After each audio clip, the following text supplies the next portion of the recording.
আসসালামু আলাইকুম সবাইকে। দেখেন আজকে চাঁদটা একেবারে পূর্ণ চাঁদ। ঠিক আছে? কিছুক্ষণ আগে কারেন্ট চলে গিয়েছিল। তো তখন যেটা দেখতে পেলাম যে চাঁদের যে আলোটা একেবারে মানে গ্রামের ভাষায় বলে না যে ফটফট করতেছে আলোটা, ফুটফুটে জ্যোৎস্না এরকম। ঠিক আছে? তো এখন কারেন্ট আসছে যার জন্য চাঁদটা এরকম দেখা যাচ্ছে না। আর কিছুক্ষণ আগে কিন্তু এখানে একেবারে মেঘ ছিল না। একেবারে আকাশটা একেবারে স্বচ্ছ ছিল। ঠিক আছে?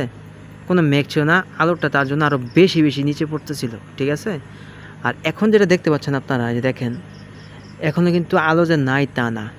ঠিক আছে? আর আমরা সবাই জানি যে আজকে চন্দ্রগ্রহণ হয়েছিল। তো চন্দ্রগ্রহণ হওয়ার পরে অবস্থা চাঁদটা একটা পূর্ণ চাঁদ। সো এটা আলোটা আপনারা দেখতেই পাচ্ছেন। মাশাআল্লাহ, সুবহানাল্লাহ। তো সবাই দেখে থাকুন আর আমার ইউটিউব চ্যানেলটা সাবস্ক্রাইব করতে থাকেন। অসংখ্য ভিডিও আপলোড করা আছে, সব ভিডিওগুলো আপনারা দেখতে থাকেন।